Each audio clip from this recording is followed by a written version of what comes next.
बोलो श्री कृष्ण कन्हैया लाल की जय। राधिका महारानी की जय। प्रणाम। हम इस संसार में देखते हैं कि सभी व्यक्ति किसी न किसी गुण से युक्त ही हैं। अवगुण भी हैं और गुण भी हैं, पर हम यदि गुणों पर ध्यान दें तो पढ़ाई लिखाई में इतने निपुण कि सबसे अधिक अंक लाने वाले ऐसे विद्यार्थी देखते हैं हम। और कई बार ऐसे व्यक्ति, ऐसी गृहिणियाँ जो भोजन बनाने में इतनी निपुण हैं कि कुछ भी उनको दे दो बनाने के लिए वो इतना स्वादिष्ट बनाएंगे, जबकि मसाले सबके लिए वही हैं, पर उनके हाथ का यदि भोजन किया जाए तो वो अलग ही स्वाद देगा।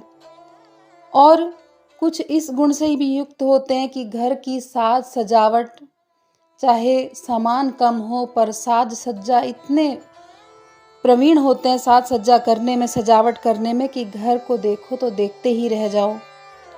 तो कोई धन कमाने में इतने प्रवीण कि कुछ भी साधन ना होने पर भी थोड़े ही समय में अत्यधिक धन प्राप्त कर लेते हैं, धन अर्जित कर लेते हैं। कहा जाए कि अपने काम में सब बेस्ट हैं। पर जब धर्म के विषय में हम देखें, जितनी प्रवीणता, जितनी परिपक्वता संसार के कार्यों को करने में हम सब दिखाते हैं, क्या हम धर्म के लिए इतना करते हैं? क्या हम उतने प्रवीण हो जाते हैं कि यदि कुछ भी धर्म का कार्य करें तो उसमें हमें प्रवीणता दिखानी है, या प्रवीण हम हो जाएं, या अपना बेस्ट दें? सुबह शाम जो पूजा पाठ भी हम करते हैं तो उसमें भी एक नियम का पालन कि शुरू से करते आए हैं, माता पिता को देखा है पूजा पाठ करते हुए, तो चलो हमें भी इस नियम का पालन करना है। तो भली प्रकार से नियम का पालन तो कर लेते हैं, पर जिसका हम पाठ कर रहे हैं, जिनकी हम पूजा कर रहे हैं, उनके प्रति हम झुकाव नहीं दिखा पाते, ना उनके साथ कोई हमारा संबंध ही बन पाता है। बस एक नियम का पालन जैसा करते रहते हैं। माला जाप करने भी बैठते हैं तो मन को उतना तल्लीन, उतना एकाग्र नहीं कर पाते जितना कि हम पूरा समय संसार के कार्य करने में, संसार का काम करने में कितने तल्लीन हो जाते हैं कि हमें समय का पता नहीं चलता। पर माला जाप जब करने बैठते हैं तो समय का ध्यान रहता है कि हमें इतने ही गिनती की कि एक बार माला जाप करनी है कि 5 बार करनी है कि 21 बार करनी है, उतना हम ध्यान रखते हैं कि हमें इतनी ही माला करनी है और उसके बाद उठ जाना है।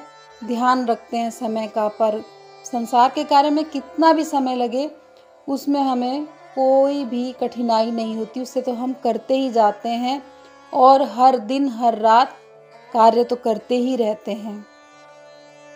तो कहा जाता है कि संसार के कार्यों में तो कितनी सुघड़ता देखने को मिलती है। सुघड़ता यानी कि प्रवीणता, परिपक्वता। ये धर्म की राह पर हमारी परिपक्वता कब आएगी? कब हम सुघड़ होंगे? कब हम इतने तल्लीन होकर के, एकाग्र होकर के पूजा पाठ भी करेंगे, माला का जाप भी करेंगे, और जैसे अपने घर परिवार वालों से हम बात करने का एक समय निकालते हैं और किसी भी समय बात करते हैं, इतना हम समय कब निकालेंगे कि हम परमात्मा से भी इतनी बात करें, उनके साथ में अपना ऐसा संबंध बनाएं कि हम सुघड़ हो जाएं धर्म में भी। इसके लिए हमें प्रयासरत रहना पड़ेगा। ये एक दिन में नहीं हो पाएगा कि आज हमने ये बात सुनी और आज से ही हम परिपक्व हो गए कि हमें धर्म के प्रति भी अपना लगाव और ज़्यादा बढ़ाना है। उसके लिए हमें प्रयासरत रहना चाहिए। केवल नियम का पालन ना करके हमारा उनके साथ संबंध है, ऐसा सोच करके ही हमें आगे बढ़ना चाहिए। प्रणाम।